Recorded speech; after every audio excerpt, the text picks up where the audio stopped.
بسم اللہ الرحمن الرحیم۔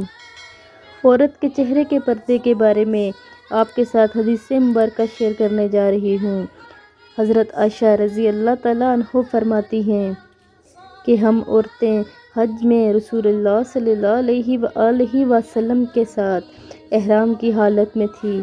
جب ہمارے سامنے سے سواریوں پر سوار مرد گزرتے تو ہم اپنی چادریں سر کے اوپر سے نیچے لٹکا کر چہرہ چھپا لیتی تھی، پھر جب وہ مرد آگے بڑھ جاتے تو ہم اپنا چہرہ کھول لیتی۔ لیکن ایک بات یاد رکھیں، عورت کو کوئی اچھی نگاہ سے دیکھے یا بری نگاہ سے، اسے اللہ کا حکم پورا کرنا ہوتا ہے، نہ محرم مردوں کے سامنے اپنا چہرہ چھپانا ہے۔ اللہ تعالیٰ اس عورت کی نماز قبول نہیں فرماتے جو بالغ ہونے کے باوجود بھی پردہ نہیں کرتی۔ آپ نے اس حدیث مبارکہ کو آگے لازمی شیئر کرنا ہے۔ جزاک اللہ۔